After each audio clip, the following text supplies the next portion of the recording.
Welcome to Ignite Your Confidence for women in leadership who want to speak up and stand out. I'm your host, Karen Laus. Here you'll get all of the tips and tools that you need to stand out with unshakable confidence. Let's dive into today's episode. So we have got Stacy with us today, and I am personally thrilled because I'm very excited about her book that just came out. And Stacy, so happy you're here. And why don't you tell us about yourself? Excellent. Thank you, Karen. I'm delighted to be here. Thank you so much. So, I'm an executive coach and promotion strategist. So, basically, that means that I help women figure out what it's going to take to get themselves promoted into higher level executive positions. And as you mentioned, I am a recent author, a new author, a best selling author of the book Promotions Made Easy, a step by step guide to the executive suite. And I also have my own podcast, and that's why I admire yours so much because of all this valuable content that you're putting out into the world. And my podcast is called Maximize Your Career with Stacy Mayer. Love it. Well, I want to jump right in. I want to focus in on the book for a moment because, as you know, my podcast is all about confidence. And I'm curious to know, well, I want to know about your book, but I actually want to ask you a question that just came to mind. Is a book something that you always wanted to write? It's the thing I never knew I always wanted to write. So, like when they talk about how your parents weren't proud of you when you got your degrees or this or that happened in your life, but then all of a sudden you had kids and they're just like, oh, they've arrived, right? I can die peacefully now. And I had this sense when my book came out that it was like, wait, I've arrived.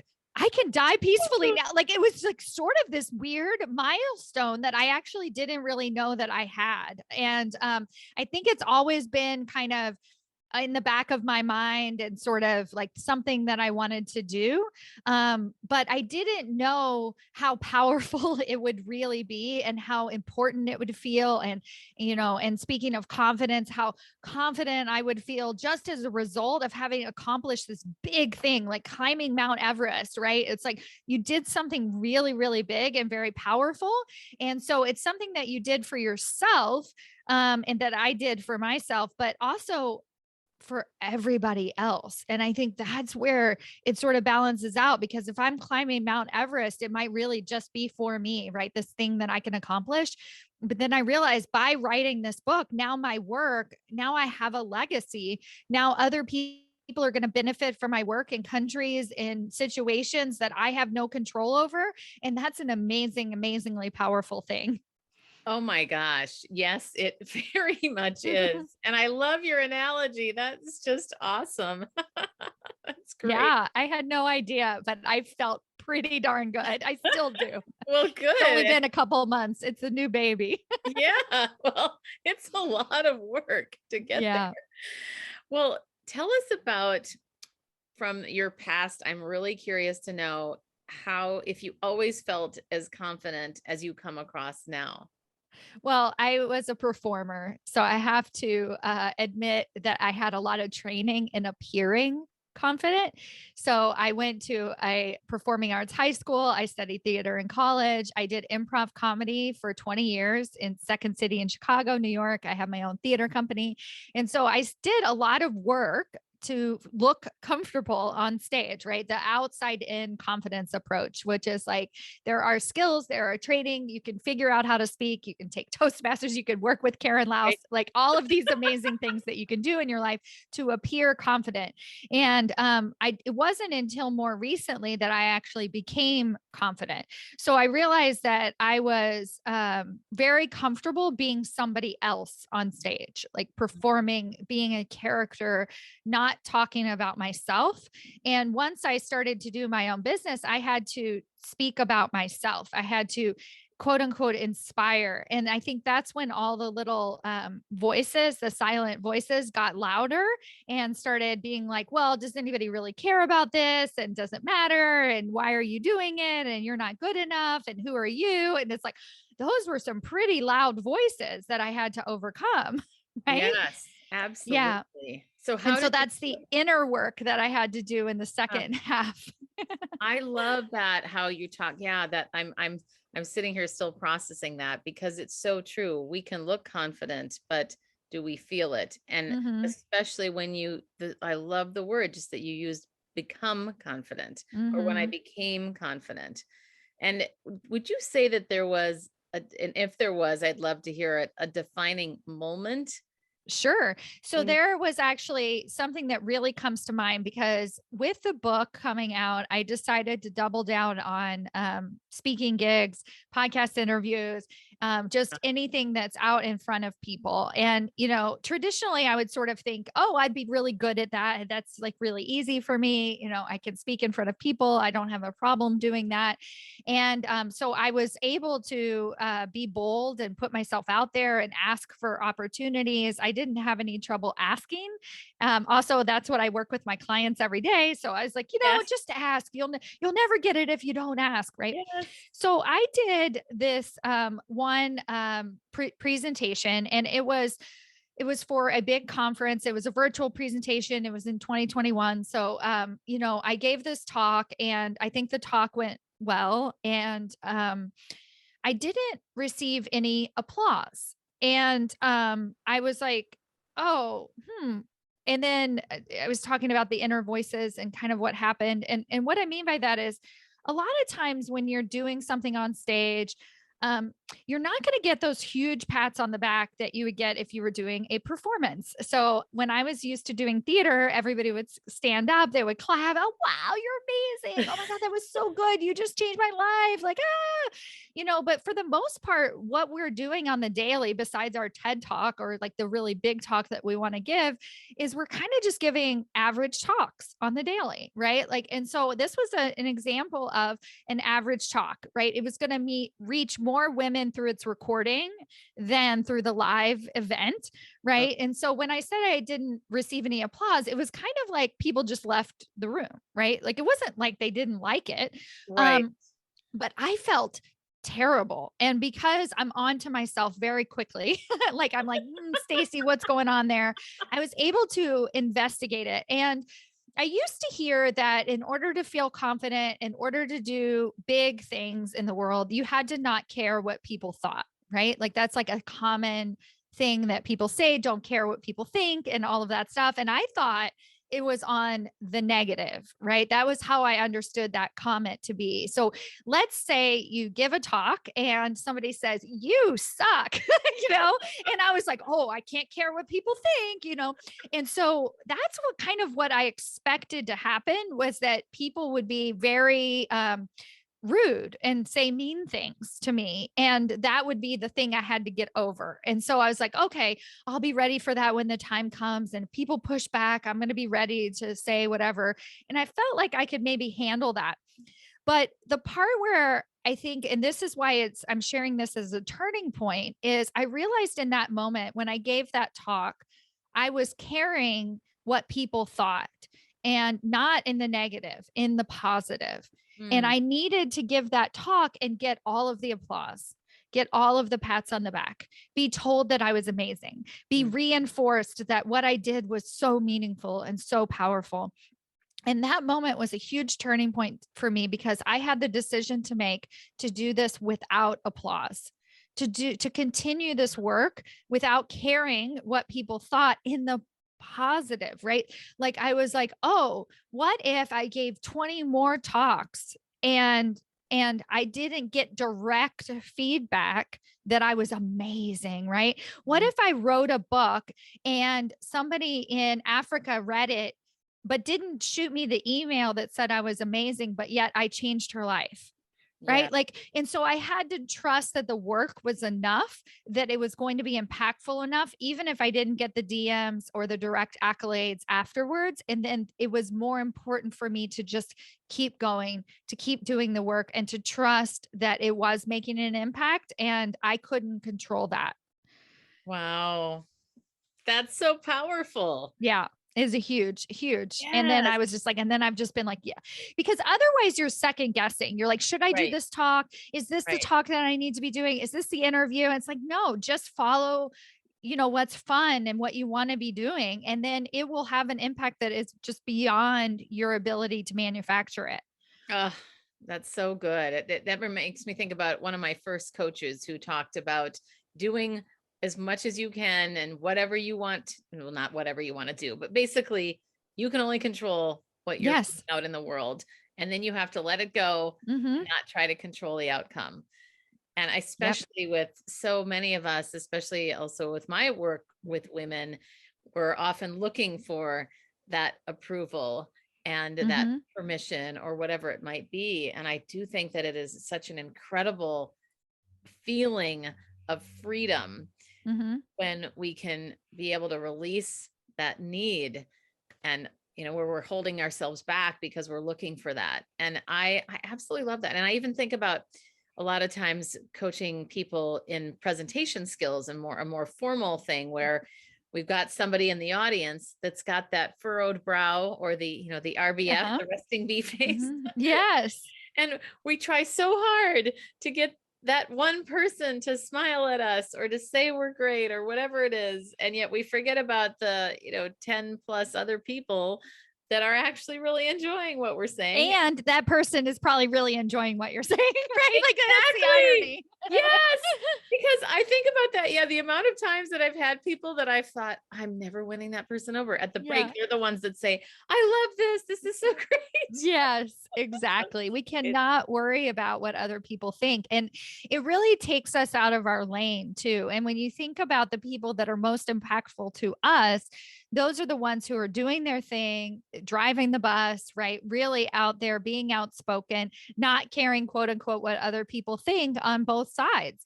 And it has been really also very powerful for me from a trust perspective in myself, in that because I really value kindness and I'm a fun person. I'm silly. I laugh. I do all of these things. And I had to trust that this idea of not caring what people thought, even on the positive, wasn't going to make me like not compassionate or humble. And no, because when somebody does tell me that I have touched them or reached them or changed their life, like I am fully taking that in and embracing that. And I can appreciate that and honor that with a lot of love and respect. And then also not be seeking that approval. Mm. Oh, yes. Yes. Amen and amen. Yeah, totally. Well, when I worked for Decker Communications for 14 years, and we really valued improv. We brought Second City in for some Oh, of our offsites. And I remember Bert Decker told me openly said that the best communication course he ever took was an improv class. yeah, 100%. I want my kids to do improv. Like I'm like, and it's biased because it was like the best time of my life, but also just how much confidence I did learn just by being thrown on stage and having to make it up, you know? Yeah, I love it. Well, and that's what I wanted to ask is how has improv helped your confidence? Yeah. Well, it immensely, right? Which was because I would get on stage and just lose myself and trust myself and react to the other person on stage and not worry again. I wasn't worrying whether or not the audience was laughing or reacting. I was literally just with that other person back and forth. And being able to do that is like absolutely priceless, right? It's a huge, huge gift. And like I said, it allowed me to speak up, to speak confidently, to be like, wait, are you sure this is your first webinar? Hey, you haven't been doing webinars forever? And I'm like, well, yeah, because I like know all of the technical, I know, right? And Yeah. so there is a confidence to that. If you're worrying about the technical or the microphone or, how you're presenting or how you stand, gosh, in high school, my high school teacher was screaming at us to find our light right on stage. Like, don't face upstage, face the audience, right? Like, I learned these skills Interesting. that are just so invaluable at such an early age. And then that translates into how I'm talking to you right now, right? That Yeah. translates into how I speak up to advocates for me and ask for help and ask for support and all of those things. And then really the work that I have to do is the inner work and what it is that I need for myself and to put myself out there. Who am I to ask? Who am I? Those types of things. And so it's a different level to unpack. But but the improv is just, yeah, it's so fun. Tell me more about shine your light. When you were saying that, or was it, or find your light? Excuse me, find your light. I wanted to understand that about somebody on stage. Oh yeah, yeah, yeah, yeah. Oh, okay. I was like, Yeah. is that something? Is that like a thing? Oh yeah, no, No, okay. because I'm wondering. So okay, I don't great. know that. I No, don't know no, no, what no, that no. means. Well, so imagine if you're in high school as well, but this is not just high school, right? I've seen 40-year-olds who face up stage. They're not looking at the audience, right? And so you'll Oh, literally like walk where out you're of the looking. light. I Like, oh, like, isn't that amazing? You have a spotlight on you and you're like, you stand and over in the darkness. I I mean, see. Oh, you that's know such what a I yes, I get it now. Because I grew up in theater as well, and I never thought about it that way. That's so, but it's so true. Yeah, My it's like gosh, at so least be literally finding your seen. light. Yes, Right. Like be they're seen. like, there's so many technical skills that we're shooting ourselves in the foot. We do all this work to give a great talk, to learn and everything. And then we stand in the darkness while we're delivering it. Right. Right. So it's, you know, like, It's like the classic, where you're in some crowded room and people are passing around the mic, and then people hold it down to their waist. yes, You can't hear them exactly. anyway. It's like, Right. You can't hear them. And then it's like, wow, you really worked hard on that speech and no one heard you. Right. exactly. Thank you for clarifying that, because that's also such a good analogy for just real life. I know. I kind of liked it when you said it back to me. I was like, ooh, that's good. I like that. I'm thinking, oh, that's another one I'm going to write down. Yeah, I love it. totally. Dropping gems, you left and Uh-huh. right. Well, tell us about, I'm really curious about a time when you didn't speak up, because you do come across so confident, and you've got that wonderful joy and spirit. You got that all over you. It just oozes out of you, combined with your expertise. So how about a time that you didn't shine I your think light? pretty much from 5 years old to 45 years old. So like it's an accumulative. So what kind of comes to mind when you ask that is I really, really don't have trouble speaking up. I don't have trouble. Like I honestly can't think of a time when I didn't just ask, when I didn't just say the thing. It's like I have a really hard time keeping my mouth shut in general. And but here's the thing that I had trouble with for most of my life is actually continuing the road. And so what I'll do is I'll say, oh, there was this situation where I was doing a one woman show and I wanted Zach Braff to direct it. That was my decision. I decided that he would be amazing. And, he was in Scrubs at the time. And it's just like, he's just brilliant. And it was a comedy about funerals. And he just seemed like the perfect person to have the dark and the light side of comedy. And he just got it. So I was like, I'm in New York City. He's in New Jersey. Like, come on, he could direct this thing. So I'm going to reach out to him. I'm going to ask. I asked a couple producers, like, connect me with him and stuff like that. I had no problem asking. What I had trouble with was continuing to ask, to tweak my ask so that I could actually be heard, to not give up. Right. So it's basically like I can ask the thing. And then if they say no, in order to protect myself, I'm like, oh, well, they just didn't want it. Right. They just didn't care. They just didn't, they don't understand me.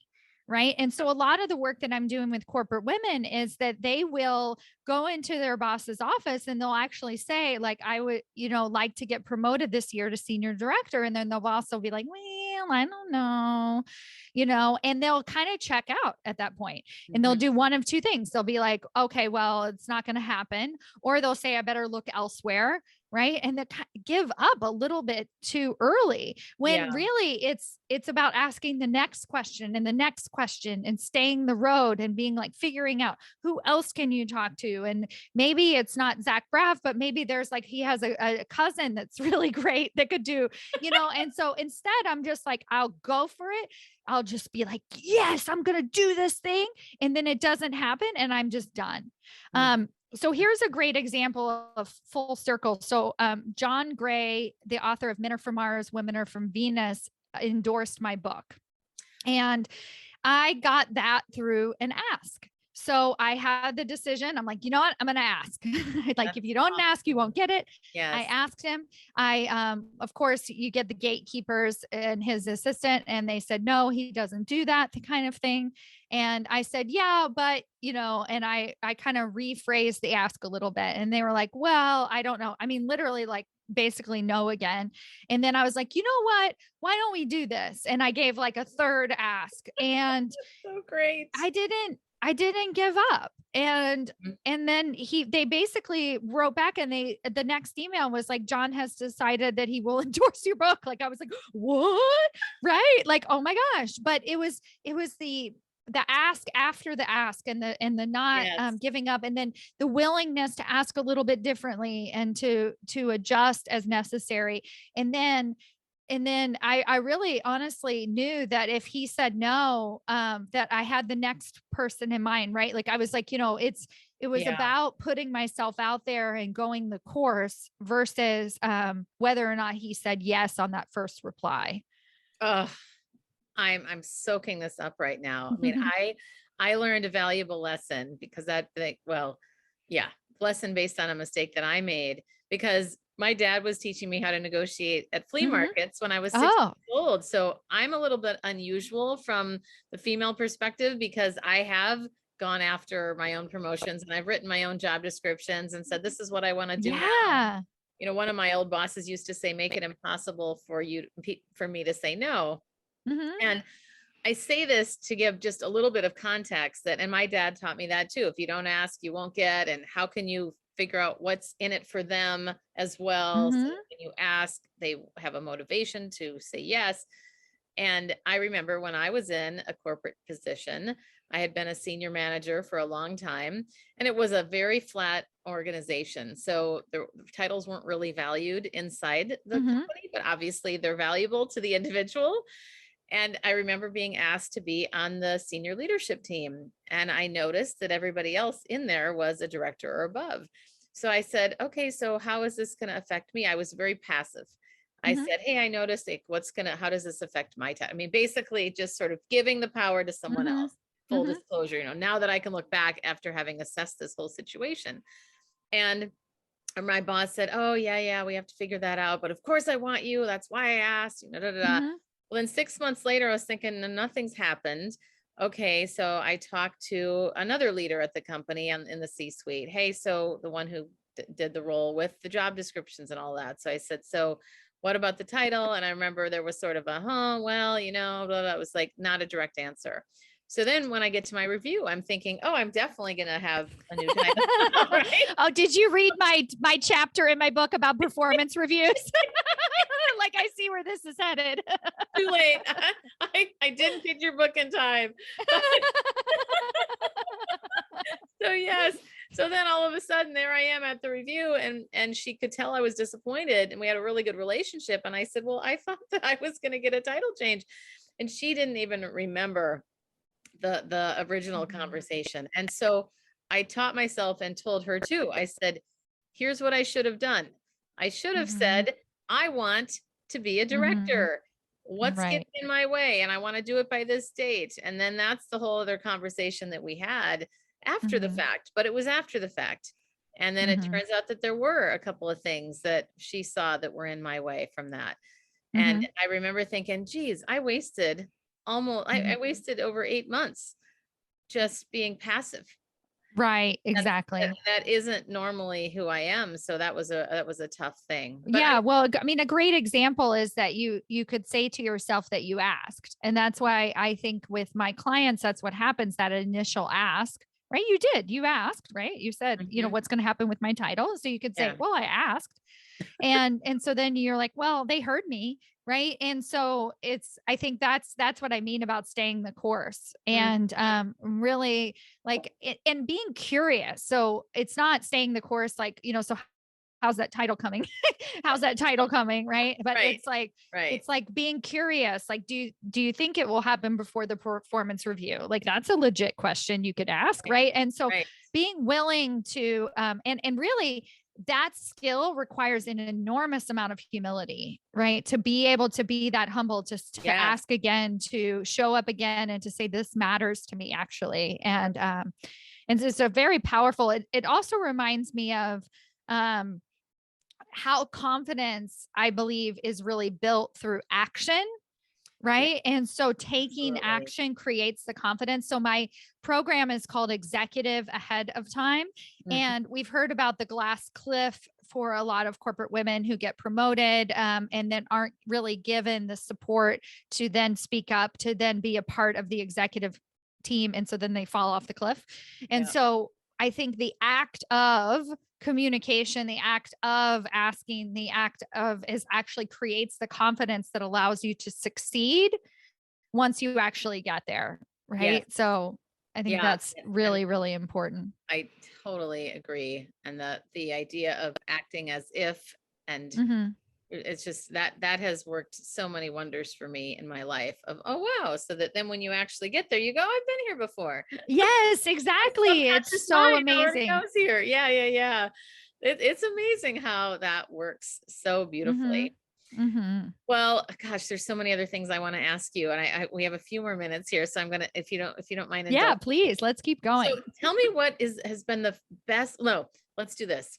What's the most unexpected thing that's happened to you related to the book? So the unexpected is that I don't even know that this was a goal, to have my business shift from what I call I to we. And when I was building my coaching business, it was a lot of my business. I have an idea. I want to do this. I coach women to get promoted. I do this thing, right? And so you could see it in my marketing and in everything that I did. And I was like, okay, that's fine. Like, it's true. I have a business. I have these things, right? Like, it's like, it didn't really seem like a goal of mine. And when the book came out, I realized that my business shifted from I to we. And it was literally through the creation of this book. So the women inside of my programs, the women reading my book, Karen, reaching out on LinkedIn, having a conversation with me, being like, you know what, Stacy, your work really matters, right? Let's bring you on this podcast, right? So a lot of things started happening to my business that were bigger than me, that I actually couldn't control all the pieces. And it's been incredibly valuable in terms of now being the impact that I'm able to make, and really being able to spread this message and give more people these tools. But it's also been impactful to me as a person, because I can see this next layer of letting go. And in terms of confidence, there is this sense of confidence as this thing that you're constantly working at, right? It's like, I'll get more confident, and when I make more money, I'll have more confidence. And it's like, you kind of like, you're putting together these pieces, and you could really genuinely feel it. You're like, wow, 10 years ago I couldn't have even had this conversation. Mhm. And so that's how confidence sort of feels. Well, the confidence work for myself right now is actually in having, like, literally, like, it's the confidence of being like, maybe I already am confident. Maybe I don't have to work at this so hard. Right. Maybe I can just let people help me. And maybe nothing is wrong. Right. So it's all of that a different level of confidence. Is just like the confidence of having enough, and the confidence of being, and then really letting this mission of getting women promoted, letting it be bigger than me, letting the other women advocate for the mission. Mhm. Um, and so it's a huge surprise. Like I said, it wasn't really a goal. It was an afterthought. And I was like, oh, now I can't go back. Like, I love it. Right. Oh That's a my much gosh. better way to live. Yes. Well, you're part of a movement that you created. Exactly. We can all Yeah. join it, which is incredible. Yeah. Thank you for sharing that. One other more formal question before we start wrapping up. What's a mistake that you made that you'd be willing to share that others could learn from? I think the mistake would be, so I had this gosh, it's kind of a backwards mistake because it was sort of a misconception. Again, it's a surprise. So I did a visualization at the end of 2021, and I was doing these sort of like um meditations or future self. It's like I love workshops and like Yes. thinking about goals for 2022 and visions and all of that great stuff. And so there was one teacher who walked me through an exercise where I got to see my future self, and she was like sitting in a beach house, and I go up to her, and it's like, what is the one thing that she has to tell you? And she looked at me and she said, "You're wrong." And I was like, okay. And then I was very confused by this. I was like, what do you mean?" Yeah. And she said, "You're wrong." And I slept on it, and I was like, what is going on?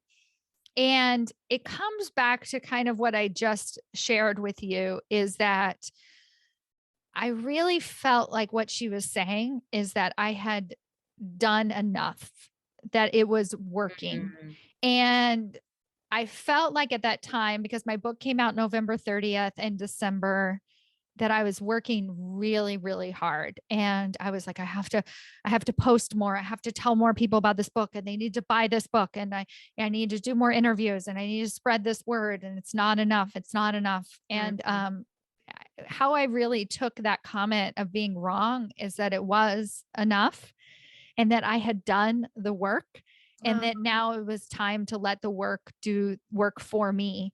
And I was wrong. I was like wrong. Oh, And what a cool outcome of that yeah. statement that Yeah. I would have been confused too. Oh my I was God. like, well, who are you to say that? And she's like, I'm you, like you're arguing with yourself.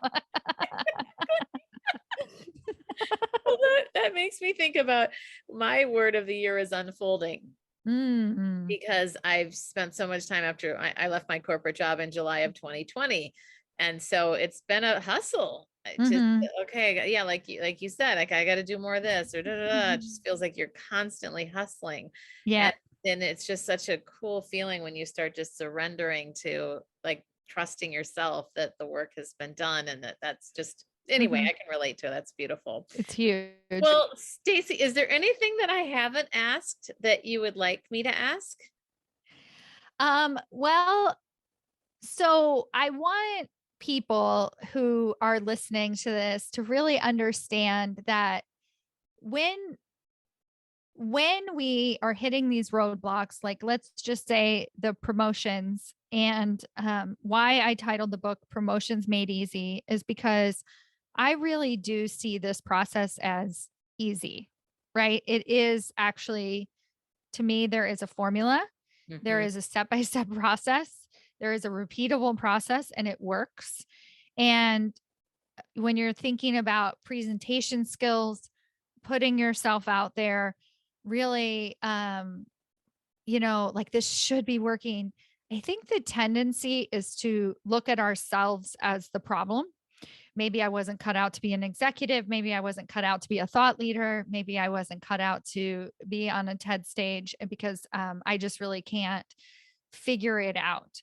And I think that what is actually happening is we're not really sure what the steps are to take. And so for Mhm. promotions, we're being given bad advice. Like, and if we can really understand that our boss is not going to tell us what's actually going to get us promoted, right? They're not really going to tell you unless you ask what would have made you a senior director, right? Unless you Yeah. like really say, like, break it down for me. And so we're kind of just being told, oh yeah, yeah, yeah, I'll work on that. And that's not really enough. And so full circle, it's like, what if your ability to like unlock this next level of confidence was as simple as finding your light? Like, what if you're Mhm. literally standing in the darkness Oh. and all you need to do is step a little to the right, Oh. and then all of a sudden everything opens up to you. And I think that that's how a lot of these things are, is that it's not us. We're not broken. There's nothing wrong. Everything that we're doing is right, except for something, right? And if we can just be those curious investigators and really, instead of making it about us being flawed, about us just kind of missing that tool, missing our light, missing that skill, that's going to just open up everything else for us. Oh, you're gonna make me cry. That's I so, love that it's so so much. beautiful. It really is so, and it's so true. Just a little bit to the right or the left or whatever. That's just incredible. Well, I feel like I could talk to you forever. I feel like there's Good. so many other things that I want to say, but let's wrap up and have you share where we can reach you. Wonderful. So go to stacymayer.com/resources, and then you'll find a link to my book. You'll find a link to different free resources that I offer on my website and also my podcast as well. Excellent. Well, it's a pleasure to be here with you. And I love that you have stepped into your light Thank and you, that you're Karen. serving so many people in the world. And we have such a simpatico mission. And I Yep. love, love, love, love hearing more and can't wait to watch you thrive and just, yeah, learn from you as well. Thank So, you so much, Karen. all I right, you're appreciate it. welcome. Have a great day. And that's a wrap of another episode of Ignite Your Confidence. I'm your host, Karen Laus. Thank you so much for listening. If you loved today's episode, please subscribe and leave a review. It helps other people find the podcast faster, and it certainly helps me. If you're interested in more tips and tools around confidence, please join me over in my Facebook group called Ignite Your Confidence with Karen Laus. Remember, you too can stand out with unshakable confidence.